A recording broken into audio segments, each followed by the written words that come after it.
Wonderful. Hello, everybody. Welcome to Om School Live. Master Spiritual Teacher GP Walsh is here with moi, a little Omi student, Lisa Berry.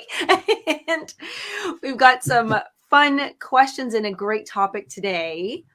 This is a good one. So, soul disconnect. And that might be a little bit like, elusive. And what are you talking about at the moment? But a few words that come to mind when I think about this as, disassociation or misidentified with. But my favorite way to start these is with a little story of something that maybe just happened that we all might have gone through, and then we can bring it in. So please leave your comments, ask your questions, let us know that you're here so we can be sharing with you. And around the 40-minute mark, after the hour there, we will be reading those and bringing them into the show. All right. So my fun story to start. Hello, GP. Hello, Lisa. I don't think I've heard this story. I might be bringing a new story this time. So this story about soul disconnect, because I really wanted to make it very super everyday life. I remember one of my first jobs and I was so excited to get it. So I got it. It was going to be the best thing ever. I'm going to make money and I'm going to feel important and this is going to be great. And I hated it. I hated it so much that I developed this thing that I could do, which was counting in my head. I would count. I would obsessively count. I was trying to escape. And this is the quote. I love that you used there, GP. I'm going to share the quote. And I changed my thing, of course. It was, the attempt to escape from pain is what creates more pain. And this was, Gabor Maté. I hope I said that right. And I remember this because the very wanting to escape this job and all the thought I put into it. And I was like, what can I do? I can't quit. And this and that, and I can't make it better. And I hate everything about it. I hate being here. I wanted to escape. I wanted to leave. I wanted to disconnect. And so I started counting and I'd be like, hey, that song is 3 minutes and 20 seconds. And I get through this day and then get through this, then it's break time. And I only stuck it out for 2 weeks, I have to be honest, but it was the most torturous 2 weeks of my life. But that is something that I wanted to bring as a student and ask all those things, all those times and events that we do, things like that, which we think, that's not really the end of the world. So what? You did that. Are we soul disconnect? Are we hurting ourselves? Are we not loving and embracing ourselves? Is this damaging to go through all those little moments of life like this? Well, yeah, because you're not going through life as yourself. You're not in touch with yourself. You are simply living. You're really living in pain with a constant painkiller.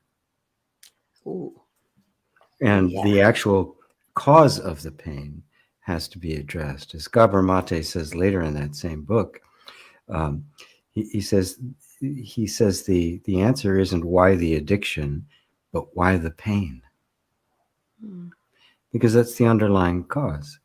And as the spiritual insight, it makes it possible to trace it all the way back to the original cause, whereas psychology has to stop at the persona, has to stop at the character of the person. I like and that. So, yeah, and that's why this is. I don't know what's vibrating. Oh, I see it there. Yeah. Oh, something's vibrating the table and vibrating the camera. I feel like I'm watching Star Trek and they're trying to come back. That's right. Yeah, it's the dream scene. Yeah, in the movie. It'll start. It's okay. It's start. Funny. So why the pain? And it does affect every aspect of our lives, because everything we do, every addiction, every habit, every attachment is because of that. And the energy going into our attachments and our addictions and our habitual behaviors, and that includes things like trying to make yourself small, staying invisible, not being afraid of intimacy. These are all of the things that are robbed from us, stolen from us, when we are disconnected from what I call the soul, right? Which is simply the truth of your being, who you really are, what you are really like, naturally and effortlessly, and not who you've been trained to act like and believe that you are. Yes. Could you help define the difference between an addiction and habit? Intensity. Really, they're the same. The same mechanism creates both. There's a the differences, of course, there can be good habits, right? I mean, everything about human life is habitual, right? That's how we can learn how to speak and walk and stuff without having to think through every single movement, right? Okay, I got to make the tongue do and the think with the learn. I mean, it'd be impossible. We couldn't do it. So we learn how to drive a car. We learn how to ride bikes. We learn how to play piano. We learn all of these things. They're habits. And when you look at them, what they are is automatic behaviors that are repeated enough that the nervous system says, we're just going to automate this once, so we don't have to think about it. And that's what it is. There are obviously negative habits, and the extreme ones become addictions, and it simply passes over the line between habit and addiction.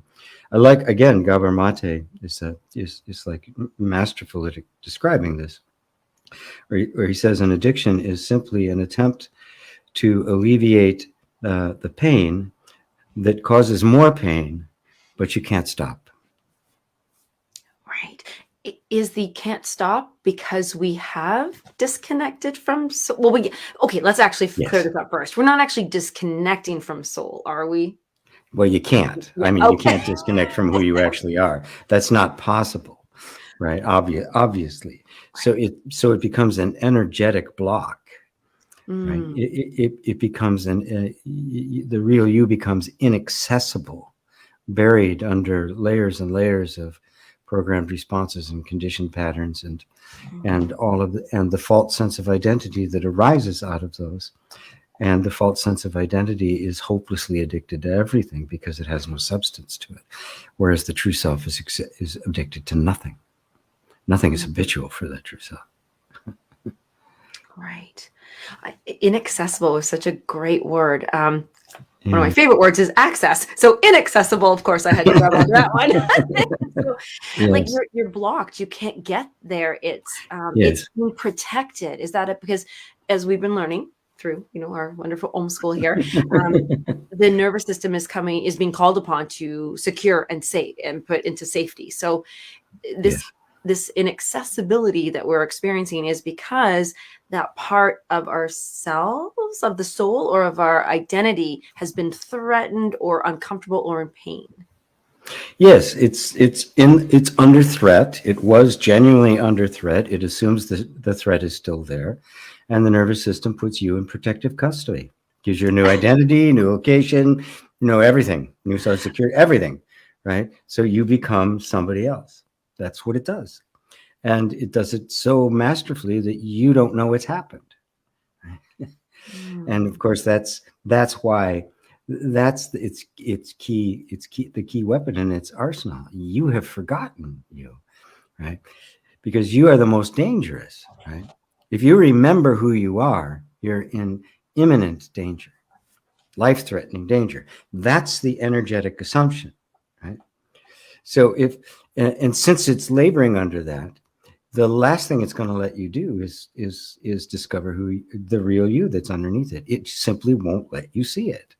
And that's why it's so difficult to get to this. And this is why the nature of the nervous system is to create identities. That's one of the things that it does, right? Yes. And it does that it's either going to do that in the service of your true self, in which case you have a life of freedom, or it will do that in the service of the safety mechanism. And the difference, which one is dominant is completely up to whether or not you've experienced any kind of an awakening.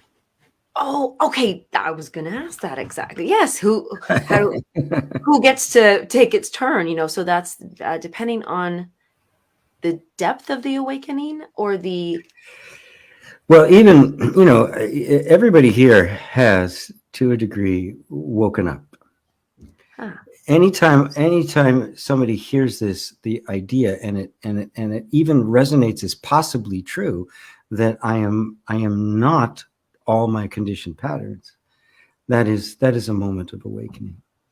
You know, it doesn't have to be, you know, the Hollywood spectacle that, you know, the enlightenment of a Buddha or something like that. And of course, it always wants to ignore the 6 years of self-torture he went through before that, and finally realized the whole thing was a waste of time. But that's another story. We want the great luscious dead end. We don't want the crucifixion. Yeah. I just imagined a dead end with both of those. That was, yes, I want the lush one. Yeah. All right. Thank you. Something along the way, I was thinking, okay, soul disconnect and disassociation. Like that's something I think so many of us do without noticing. And then I thought, like, we adjust so often, like slight little changes here and there, and we'll tweak this little, and maybe something comes up and we like to do this but we don't, or we do it and the opposite. So is the adjusting, is the witnessing or the awareness of the adjusting giving us clues along the way that we're headed in that direction of disassociation or disconnect? Well, first off, you have to realize the ego, the sense of self, is a disassociation. Right. You know, who you think you are, it wasn't disassociated. That was the means of disassociation, right? Yes. And it was simply because it was painful. Yes, of course. The tiniest little impulse to improve your life is coming from the real you. It can't come from the safety mechanism because it's not interested in that. It can't emerge from that. It doesn't want anything to change. So any kind of aspiration is just can't happen. And everybody's felt that at a time when you've, reached out for something better in your life, and there's been all this resistance and stuff coming up. But it doesn't matter whether you're ready, looking for a better job, or it doesn't matter if it's the most mundane, gross kind of ambition, or it's high and lofty, wanting to enlightenment, Buddhahood. It's emanating from the same place. Right. Okay. There's just the mundane, the lower level is just simply a misinterpretation of it. It just doesn't know where to look. Right. I mean, becoming addicted is because you're reaching for something better. Right? Yes. When heroin addicts ask about the experience of heroin, they say it's like getting a big warm hug. Oh, yeah. And for most of them, well, all of them were severely abused. In the clinic that Gabor Maté worked at, where he would treat just the worst addicts there were, every one of the women who was an addict had been brutally raped, and half of the men had, but they'd all been the victims of violence. Yeah. And the end result was they finally found a place of consolation. And they were willing to let their bodies die in order to hold on to them. And you can understand why, because other than that, it was constant pain. It was the only relief from it, right? Yeah. Of course, it is it has compounding negative consequences, right? But those don't outweigh the relief, right? Because unless somebody can get some kind of a sense of relief, right, that isn't coming from that, they're not going to want to substitute. Right? Yes. They're not going to want to give something up if it just means going back into that pain. Right? There almost has to be this knowing, not belief even, and knowing that relief is true relief. Freedom. Yes. Is on that other so we'll side. Reconnect. Yeah. Yes, exactly. Reconnect. Oh, it's got goosebumps. Now, if I were to have quoted something there, I would have, and I want to go back to it, is improvement doesn't come from a place of safety, because that's the very opposite. So improvement comes from already having something, an enlightenment happening that you want. I think where's the wanting to improve come from? Because now we know it's not coming from safety. I caught that. It comes from your own nature, because it is who you actually are, right? It is still active, right? It's buried, it's disguised, it comes out sideways, because it is who you are. You can't help it. You cannot help but be what you are, right? And so it's going to come out in ways, in a seeking for relief and a seeking for some kind of hope, right? It's going to pop out in ways that, may not be too pleasant. It can come out in anger and being annoyed, right? Frustration, right?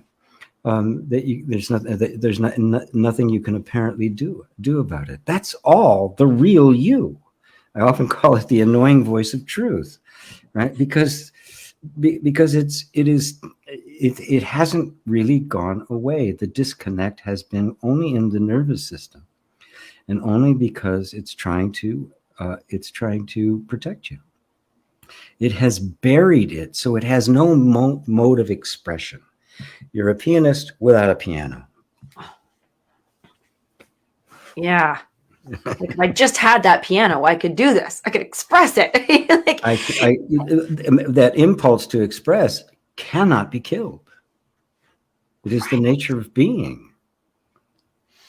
So I can see that. Now that's where the adjustment comes in. So I'm imagining, because I'm not a pianist or piano player. But I like words. And so if I suddenly I want to express it, and I need a pen or a paper, something to write it down, and I can't. Maybe I'm out for a walk on my frozen lake. Yes. I find a way of adjusting. So I create all these little words and songs that connect, so I can remember, so that I can express it. So that's where something we might adjust or accommodate to allow our true nature to express. Yes, it will always. It's like water flowing. It'll find a way around the rock, right? The problem is, in the process, it may get it could create a nice big flood. It can create a mess when it's going around the rock. But that's the real impulse. I mean, even the most serious addict, what are they searching for? Happiness. And what has happened is freedom of self-expression, be able to be myself uninhibitedly. That is what life is about. You put the whale back in the ocean, take him out of the swimming pool. What do we do when we know, like, we're watching, and please share with us. I can't wait to get to all the comments here. We know, we can tell we're searching for something, we're doing something, but we don't know what. Is this where self-inquiry, I guess, is going to have to come in? I mean, we don't know what it starts, the first shift, the first bit of awakening there is to start paying attention to that discontent, right? Rather than trying to suppress it, right? The addiction wants that pain to go away, right? That's what all these habits are. That's what the painkillers are, right? And it wants to be distracted or do a reframe, and it has a million different ways to do it, right? Especially these days, we're just awash in, we're soaked to the skin in distractions, and they're only there because we are all trying to get away from our feelings. The first step is to turn towards the discomfort, right? Because that is the real you speaking. Right? You just don't recognize it as such. We have been trained to say, oh, you should always feel good, right? You can still hear it about, where's the bliss? The spiritual bliss. I want more bliss, right? That's not it. That's not the point. It is equanimity. Right, a contentment that is willing to be even with the most difficult of things. And of course, the moment you can be with the most difficult thing, they're not difficult anymore. Right. You're like, got that mess sorted out. Yes, because our resistance to it is all of it. But the resistance is there for the very purpose to keep you from looking at it, to keep you from getting close to it, because there's this underlying assumption that if you do, you're going to get hurt. Okay, so this is making me curious in my own life now here. So my mother, she's passed away, but when she was alive, she was in physical pain all of her life. She was ill, and I'm wondering, because most of the time she was like, I have to go lie down. I have to escape this pain. I have to go have a nap. I have to sleep. Is the pain trying to distract us from looking, or is going to sleep distracting us from looking, or is that just we're trying to survive and we're like, oh my gosh, this is painful? Yeah, when it gets into at the level of physical pain, it's really come on a different level, and it, it's gotten to a point where the system has completely exhausted every other avenue for trying to free itself. It has been that energy of expression has been so distorted, and the traumas can be so severe that they literally start hurting the body. That makes sense. Yeah, it just happens, right? And they cause all sorts of illnesses. Again, Gabor Maté, I mean, the medical evidence for this is overwhelming. That a direct link of causation between childhood trauma and cancer and ALS, and the list goes on and on, right? It's not recognized, right? Even though the studies have been mainstream and the evidence is completely non-controversial, the current materialistic ideology of medicine simply won't accept it. It continues to just pump more stuff into the body, right? Which is a mode of suppression. It suppresses it rather than cures it, because it believes there's simply a malfunction going on in the body. We just adjust the body, and that's the best we can do. Not believing that the body itself is doing it to itself, and that there's no other influence there outside of it. And there is. It is kind of the psychic energy or the energetic assumptions of the individual and of the entire culture, which are implemented in every individual, right? Yeah. But the good news is always the same. It doesn't actually change what you are, right? This is the hope. This is grace, right? You do not have to become what you are. You have to liberate it. That's why I refer to inner reconciliation as not self-help. It's self knowledge. It's self-discovery. You said the C word there that I love is cure. and I love that, because yes, we often think, oh, and we have such, slap on the wrist, heaven forbid you say the word cure. You can't promise that. You can't say this. So there's no promising here. We're just discussing the word. Right. So that's my disclaimer. But for me right now, I'm now looking at the word cure as reconnecting. It is the energy starts to flow again. Once you reconnect, the energy can start to flow down the channels it was meant to flow down, and that's the Tao, right? I mean, that's the whole idea behind acupuncture. It's the idea behind tapping, right? Is that you're trying to reroute the energy down into its natural channels.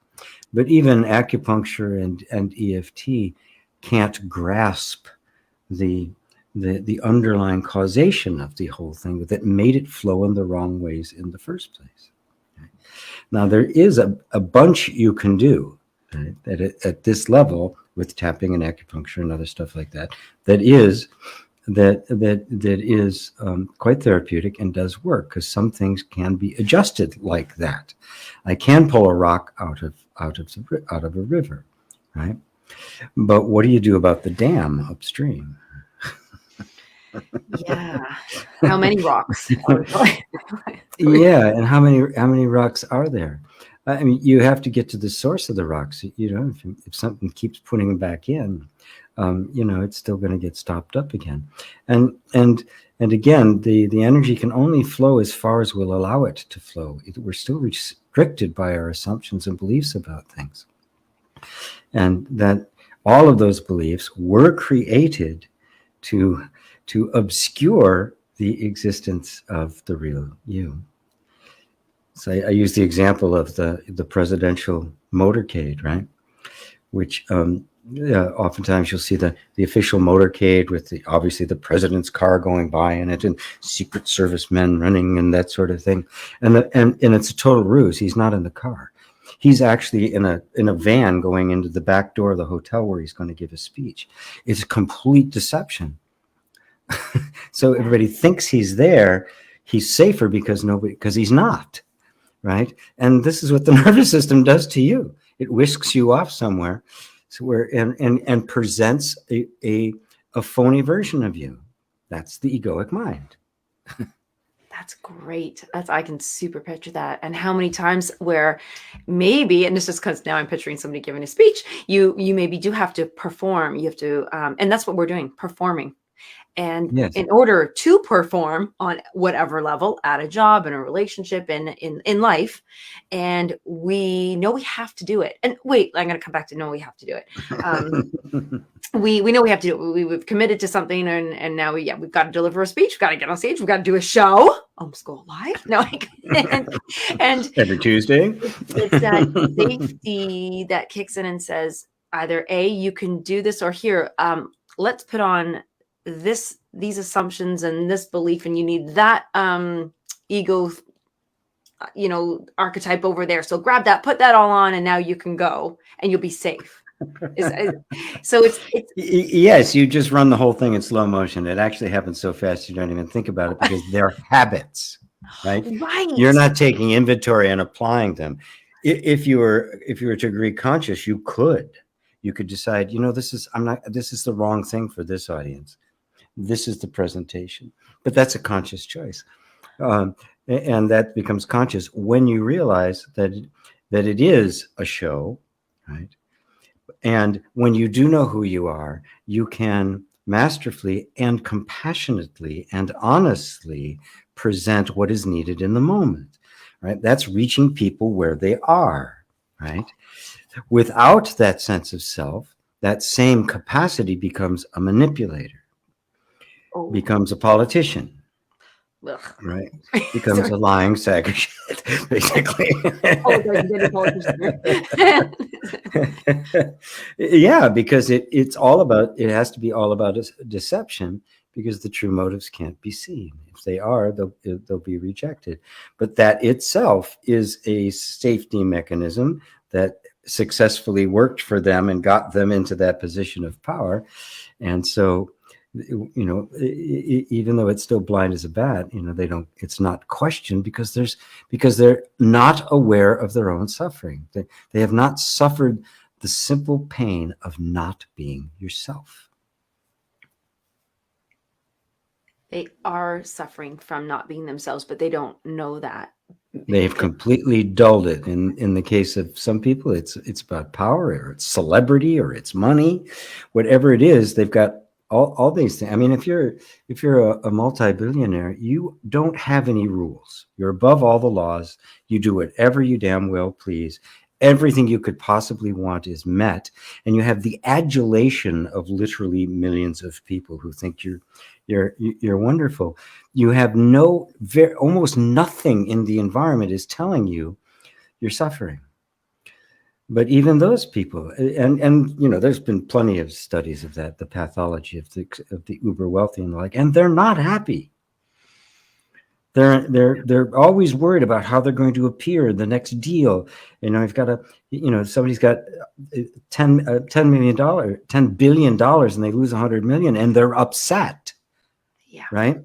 The definition of happy is different for, we're completely different. And within our particular culture, their way of dealing with the pain is highly rewarded, right? Mm-hmm. So they have everything the culture is telling them they should have. So they're well into the business of denying that inner annoying voice that says it is not what it's cracked up to be. You said something really interesting. Well, you always do, but they're not. So in that particular case, we were saying about how they're not able to get those cues from the environment that they are unhappy or that they are suffering. So this is a fun thing in the self-help world. A lot is talked about as, change your environment, change the people you hang out with, change what you do, change your job, change this. And it's funny because I'm trying to see how this, because that can help. Like if I know I'm around certain people, my environment, and I feel like, wow, I'm getting some clues here that I'm not happy. I'm feeling not that I can express myself or honestly or that. So I just don't hang around those people. Have I done the work though? Or yes, no. That was discernment, and I remove myself Yes, from, like, yes, and obviously, if you move out of one environment into a much more highly functional environment, kudos, right? I mean, you can't argue with that, right? right. But you really have. But where's the root? You've basically rearranged the deck chairs on the Titanic, right? You're still you, right? You're still. It's a different version, right? Okay, it's you 3.3, right? But it's Yeah. not really the real you. It's simply the nervous system has created yet another persona that gets more of the rewards and pats on the back because it is more functional. And if you get enough of those and you get a lot of success, you can make your own internet programs and the like and teach everybody else how to do it.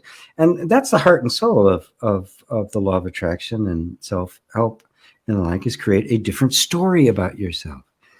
It's like, I'm not in that business. I get rid of the stories. You don't need them. Find out who you are. Then there's nothing you have to maintain. There's no story you have to maintain. You don't have to go swapping it out for a new one in a year or so, because it's just you. It's effortless. It's you. There's nothing you have to do. You're home. The struggle's over. Yeah. I have to share this story. That's something. It was enlightening. It was a meaning, not enlightenment. It was it was to me is so. Hello, everybody. I am actually a holistic nutritionist. That's what I do. My life before that was, and I really enjoy that, and I love it, and it's fun, and there's a lot of information in this brain, and I can access it easily. And I was chatting with my boyfriend at one point, and he's like, "See, look at all this stuff. Why don't you talk about that with my friends and family and stuff? Like they need to know how smart you are." And I often turn all of that off because I don't want to. I just want to, if it comes up, it comes up. If it doesn't, it doesn't. And it dawned on me at that moment. I had a very, a moment. So I'm at peace with I don't have to spew out everything I know about everything. If it comes up great. Because what you just said there, GP, which was, it's effortless when you're just you, and you don't have to, did I bring all my information about that to do this and this and that? And it was very kind of what he was saying. He was trying to compliment me, but at the same time, I thought it's too tiring to do that. If whatever comes up, comes up. Yeah, I don't want to be a trained monkey. and performing, right? Yeah, like those pats on the back and everything, because in the end, you've got to go home with you, and you can't get away from you. You're you. And so you got to love. Well, of course, that's the attempt. That's what a soul disconnect is. You are trying to get away from you. Yes. Run away from yourself. And you're trying to run away from who you really are. Because when you expressed who you really were as a child, which they all do, 100% innocent, nothing affected, it's totally them. And it's like smack. Right. So it becomes dangerous to be yourself. That's is existential crisis. That's the fall from grace. That's eating the apple. That is when it becomes dangerous to be yourself, and you're in it is an existential crisis. I be myself and die, or I bury myself and become somebody I'm not and live. And we all made the choice to live. Now, you didn't really even make the choice, right? You're barely there, right? Sometimes this happens in the womb, right? I mean, so it is a choice that's made by life itself. And it just uses its incredible power of adaptability to basically completely absorb itself into the environment and allow out of the real you only what the environment will actually allow. And for most of us, that's not a lot. Yeah. Wow. That was a good nutshell. So now what we need to talk about, of course, are the techniques and tools, and how do we get there? How do we do this? So a couple things. I'm going to share with everybody. Look at that. Oh, I nailed. I didn't even know that. I didn't look at the time until just now. So we've got 40 minutes after. But one of the books, and I think I even brought it up last week, but I have to say it again, Angels in the Basement just seems to be the book. It's really a foundational piece. And everybody, it's a free. It's a link. You just download, read. It's a nice read. It is a nice read. I don't mean that.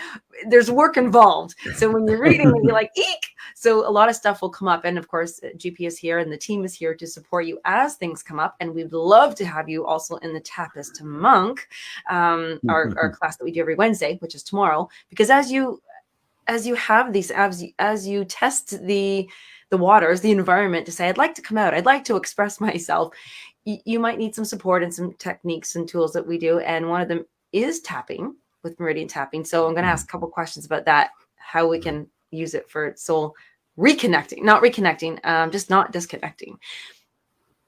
So first of all, everybody, if you have read Angels in the Basement and you'd like to leave a comment about it, a share that you've had experience, we please share that. If not, then just pop on over to gpwalsh.com. And when you sign up for the light letter, which you'll want, lets you know what we're talking about and all the good stuff, then you'll get the free ebook there. So that would be great for you guys to do that. Right on the first page. Yes. Right there. Yeah. It's so, wow. It helps you really.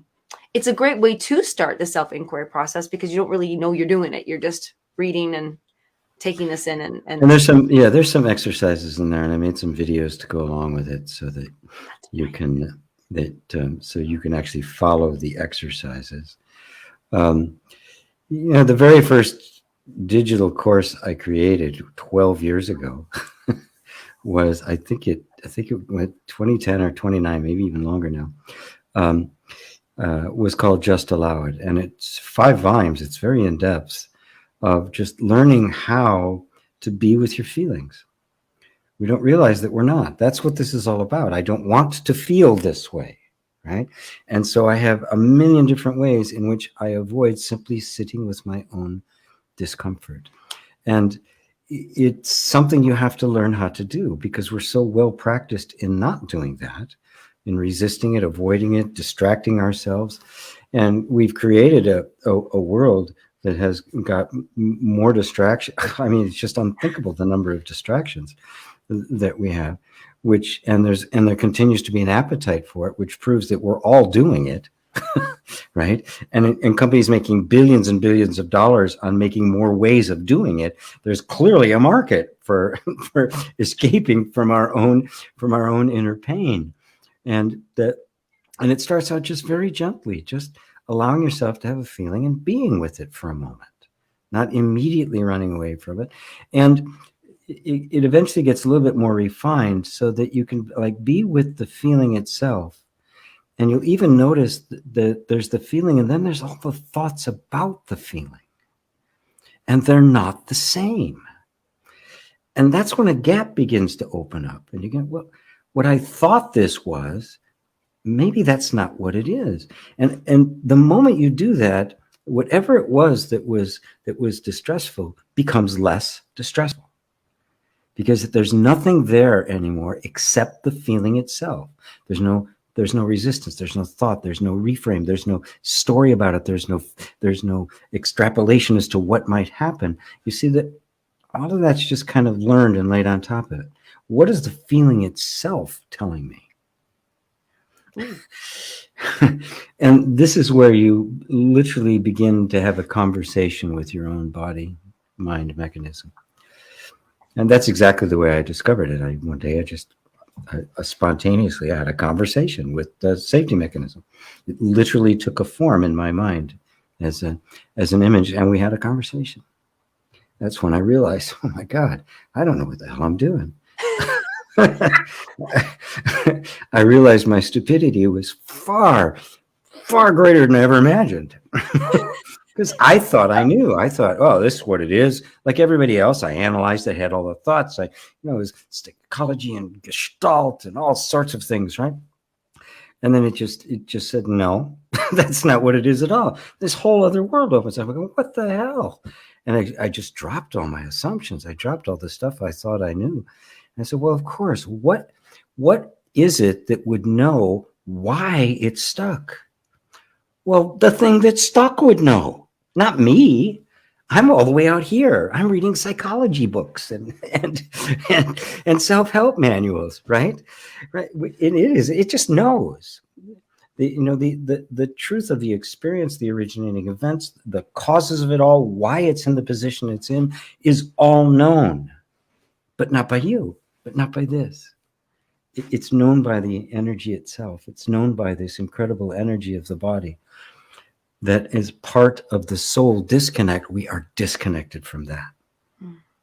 We're disconnected from nature. Why do you think we're destroying the planet? Because we're disconnected from our soul, which is connected to everything. Right? And because of that, we do horrible things. Self-destruct. We're destroying. I mean, when you think about how stupid can one species be? Disconnected, yes. And it's funny you mentioned 2012 and 2010 or 12. It was 2012 for me. I heard a quote somewhere and I had it written down for a while. It said, the more you understand something, the more you care about it. Yes, that's what I didn't know it until I said it. See, out of habit. I allowed the words to flow out of habit. The more you understand something, the more you care about it. And it talked about nature. And so the more I understood a flower, and it's like just I self-inquired it, I cared about it more, and yes, the more you know it, the more in awe of it you are. Yes. Oh my God, what? when our minds and we're all busy about our business, we don't notice the miracles that are surrounding us every second of every day.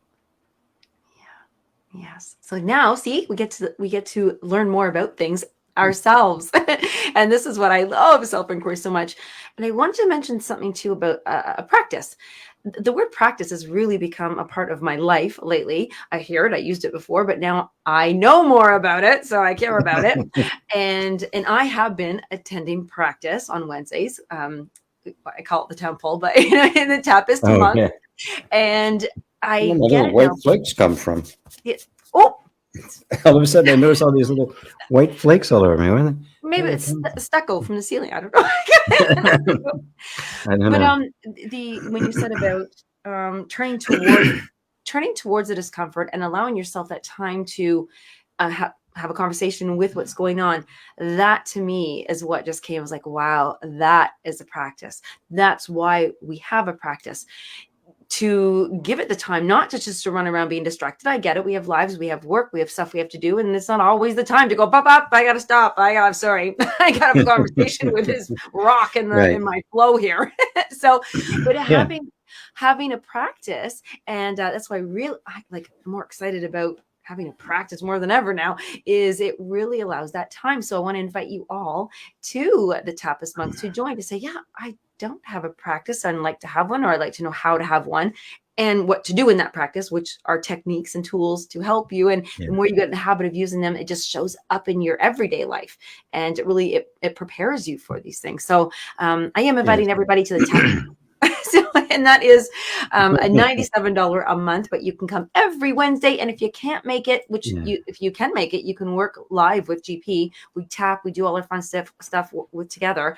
But if you can't make it, that's okay too, because you get the replay. And it's. And remember, if you buy this course for $27, you get a free month, right? Yeah. Of the Tapas month, so you can take it for a test drive to see if it's something that can integrate. And there is a focus on tapping, which is a process that I put to use in the process of self-discovery. It's not the end game, but for most people, it's a necessary step along the way. It's helpful. Yeah, so it feels good too, And it does feel good, yeah. Get blood flow. It does feel good, yes. And I've had plenty of people I've worked with that immediately going into non-dual self-inquiry is simply not possible. Yes. You can't go there yet. So you don't, right? You start where people are. It's the teacher's job to build the bridge, right? Not the students. Their job is to simply walk on it. I do love that. Well, let me go into some of these questions, comments, and things. I saw a few people mentioned because I saw Angels in the Basement, which is a great book, just a shocking book. It catches you by surprise. That book. It's like, oh, It's a really good book. All right, let's see here. So hello, everybody. Ava and David and Elaine and Lisa and Anya and Flyen. I'm hoping I'm saying all these names right. Ida. I always get nervous when I say names. And Annette and Jerry's. And I'm going to go with baby because I know I'm going to say that one really wrong. Yangos? Oh, Django. Oh, just, there is a just the D is silent. That's all. Yeah. Of course, it's the D, not the J. Okay. Of course. Hello, Faith. Oh my goodness. Okay, and Bernadette, yay! And Carl Lucy's back. All right. Okay, so I want to say hello to everybody. I get really nervous about saying hi to people by their name because I don't want to say it wrong, but I want to overcome that today. So there you go. Oh, I've given up on that. I butcher so many names. It's just like there you go. Do what I can. Yeah. So I know we had a question there. So we had hellos and going through the hellos.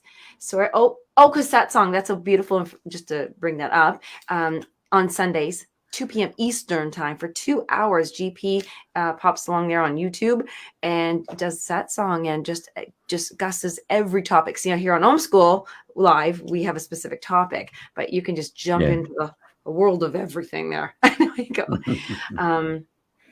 However, today the fear of not being able to find a job. So we're going to go for fear. But I can hear you quoting Rumi. What brings me here? I know you usually use a different. Okay, so there's a fear. She's in Vienna, job seeking. So this is Faith. She's feeling much lighter. Yeah, and she won't mind me revealing her story. She's been wanting to move out of her country for a very long time. She doesn't feel free there. She's not free to express herself because they have very strict religious views and that sort of thing. And she comes here, which are not strict religious views, right? So a lot of even of what she's learned, she can't even talk about. It's that, and she's wanted to move out of her, and she's now in Vienna, which we're really delighted about. And of course it's going to come up, well, can I stay? Am I going to be able to make it, or that sort of stuff? And it's the same energy that we applied as we were kind of working through that whole process of overcoming the fear of being stuck there forever. Just because you've kind of had a nice thing open up and step into a different place doesn't mean that the mind has, closed up shop and gone home.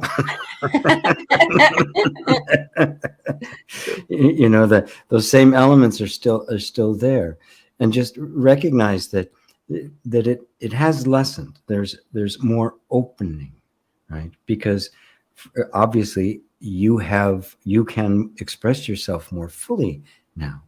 Right. But you also have to realize that a lot of the real source of our incapacity to express ourselves isn't the environment. That's a reflection of it, right? The very strict religious, fundamentalist, evangelical environments are a reflection of that inner mechanism that is suppressing who we really are. It is an institutionalized version of it, right? It is the first chakra gone nuts. And just through brute force. I mean the Yahweh is the God of the first chakra. He's the God of it's all obligatory in laws. There's no love in it, right? There's just nothing but threats, right? And you either do it my way, or boy, are you gonna suffer. That's the first chakra God, right? That's your basic safety mechanism. God, you really have to do this. Or else. That kind of energy is still in there. It's just less now, right? And so it's going to say, oh, yeah, well, we did that, but what about this? And the real mission here is to become so aware of the craftiness and the tricks of the mind trade that they simply don't bother you anymore. Its threats become hollow, right? Mm.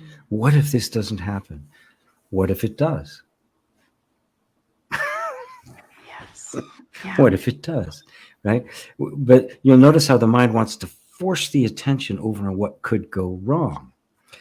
And it does that because it immediately hooks into the nervous system, which is, what the most fundamental pieces of the nervous system is to sense and avoid danger, right? And so when the mind gets involved, it starts imagining danger, right?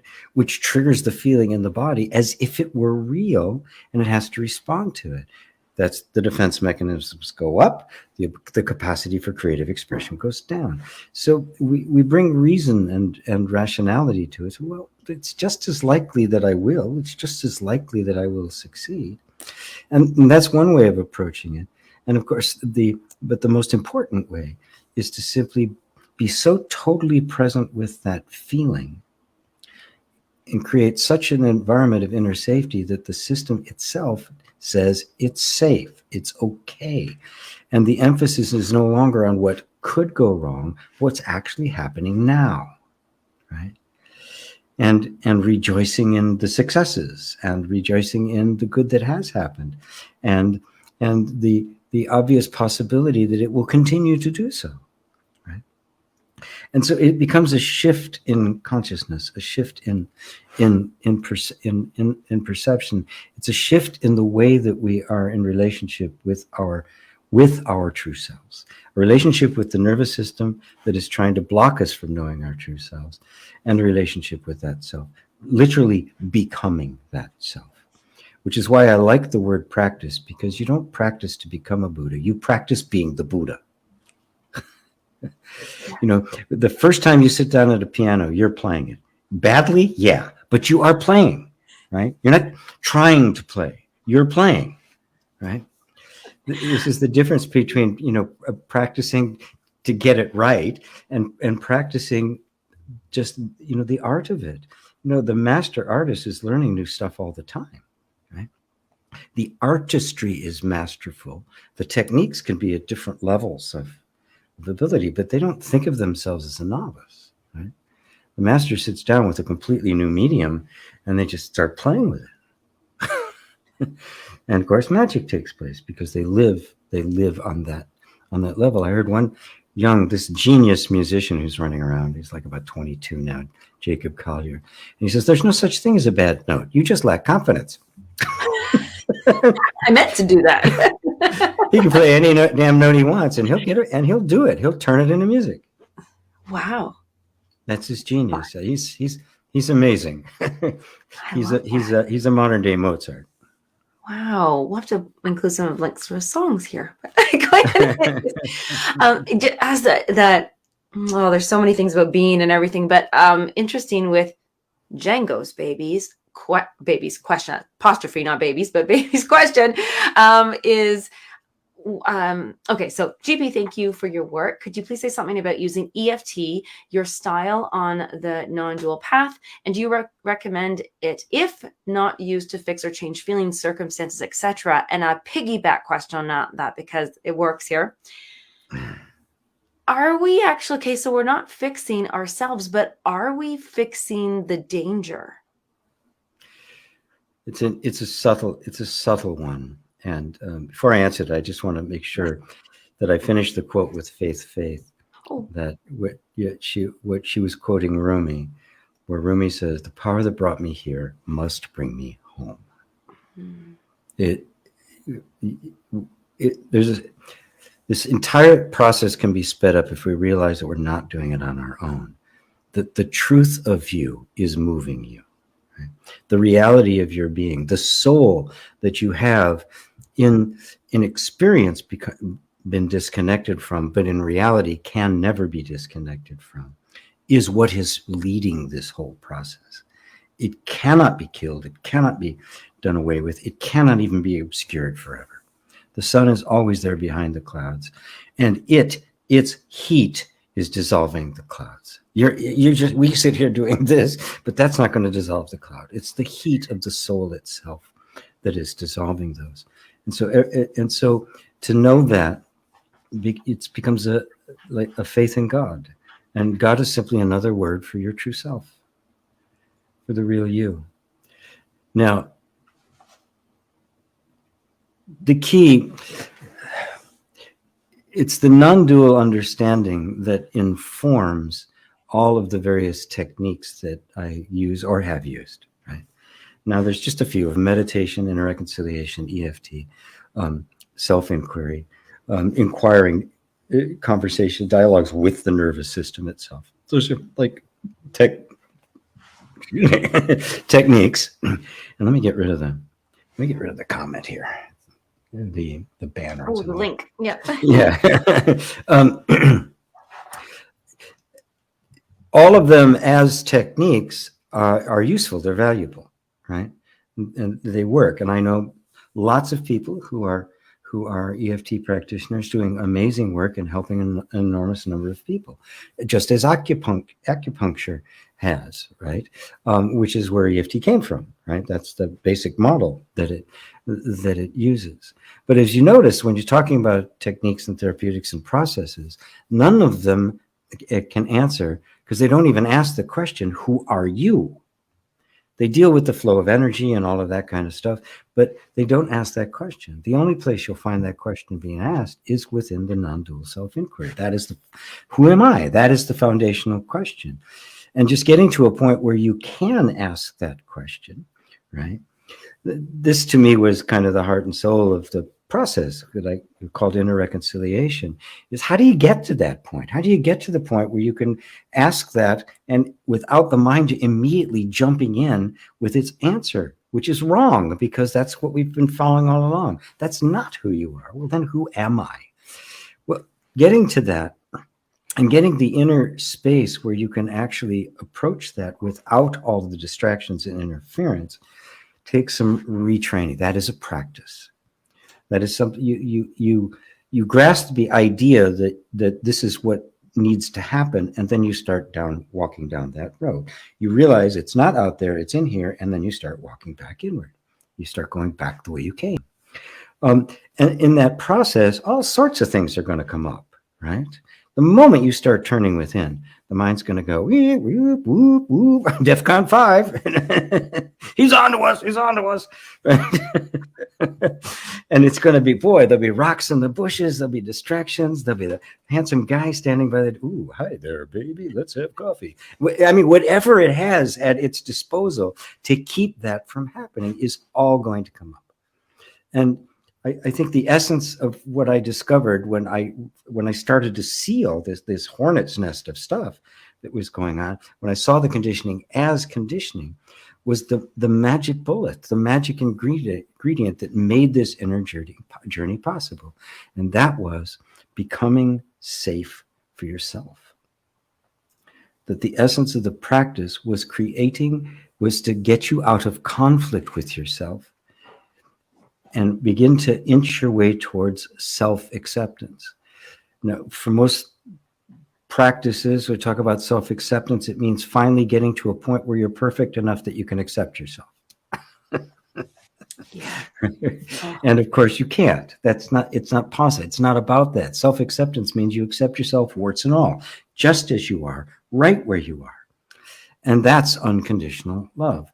That, even turning a notch in that direction, opens up an inner space and communicates to the whole energy system it's safe. And if you remember, it was because it was dangerous to be yourself that got it in that position in the first place. The only intelligent antidote is to make it safe for you to be yourself. I mean, once I finally saw it, I said, Jesus, are you stupid? I mean, I couldn't believe it's that simple. Yeah, it's that simple. And so everything that I've used since then has been to serve that purpose. And that's what inner reconciliation is about. That's why I adopted EFT, because I could sense as I was using it and working with other people that it communicated safety through touch. And as a result, the nervous system is getting this information. Even if you're reciting a most horrible, distressing story, at the same time, it's getting it's detecting this other energy in the environment that says it's safe. What? It's safe? And it, of course, because its nature is it doesn't miss anything, and it's totally adaptable. Everything it picks up, it naturally reconciles. It has to. And so it will begin to respond to this new level of safety. The defenses come down a notch or two, and suddenly something opens up. On the surface level, the person feels, wow, I feel more calm. That doesn't seem as true anymore. On that level, that's where it's experienced. But what's really happening underneath is that the nervous system is doing what its nature is, which is responding to the environment. If it's danger, it clams up and becomes defensive. It's safe, it opens up and becomes expressive. It's really that simple. And I just found that EFT was an exceptionally powerful and useful tool to bring that about, to such a degree that I can, when it's used rightly, you can bring about these things with the people not even realizing what's happening. But you got to realize what's happening, right? And which is obviously a step beyond just purely therapeutic. It's now becomes existential. It becomes transformational. There's a lot of definition. I love that explanation, definition, and I can visualize it. And what I really, big thing for me, my light bulb there was, take the word fixing out. We're going to use safe here. We're not making anything safe for another set of assumptions. Right. We're truly making it safe for us to express our true being. Yes. So yeah. Ooh. Yeah. It's becoming, we're making it safe for you to come out and play. Yes. To let the angels out of the basement. Let the angels out of the basement. You don't need the protective persona anymore. You don't have to be that character anymore. You don't need them. But that is a message that has to sink in very, very deeply. And Django made the comment, I still experience a little desire going along with allowing and for EFT to make life better. Of course you do. That's the essence of our being. Right? There's a lot of misunderstanding in spirituality. I'm supposed to transcend all desire. And it's like, what are you going to do? Just sit in the corner and chant Om all day? Right? I mean, desire is life. It is not that desire goes away. It's our enslavement to it and our expectations about it that we become detached from. That we begin to see that it isn't the source of happiness. It is just the flow of life. It isn't the ultimate of me. My happiness doesn't depend on whether a desire is fulfilled or not. Happiness becomes unconditional. Happiness, I'm happy because it's my nature. That's what I am, right? And when I don't feel that, I know that I have misplaced my trust somewhere. Right. And so even when I'm not feeling it, it becomes another signpost to point me back. So it isn't. So yes, the desire for improvement, the desire for more, to make your life better. Look at it at its essence. What it is. It's the desire for total freedom. And that is going to be there until you are totally free. So it's not a problem, right? The problem is we mistake what the desire is actually for, and we go after something that can never ever fulfill it. And that's where it brings us full, just our habits and our addictions and our distractions and all of that stuff, trying to find that feeling of happiness that isn't a cheat. Right. It's already there. We just blocked it. I love that. Yes. Oh, I think, yes, I think Soul Disconnect that was a great lesson about it. And thank you everybody for these questions and comments and shares, because this is how we know what to do for the next show or what course to create, or GP knows what do you guys need? We want to meet you where you are, because GP is building a bridge and I'm helping. So that's right. I'm on the bridge. My chief engineer. Yeah. So thank you everyone for joining us here at Om School Live. I know we went a smidge over, but we were late coming, so that's good. But we'll see you all next Tuesday. And if you'd like to join us tomorrow, Wednesday, just let us know, either by picking up the Fearless, tapping into the Fearless You course for $27 only. Or let's start with that. Let's just do that. Okay. We'll see you guys soon. Thank you so much. Bye, GP. Bye-bye.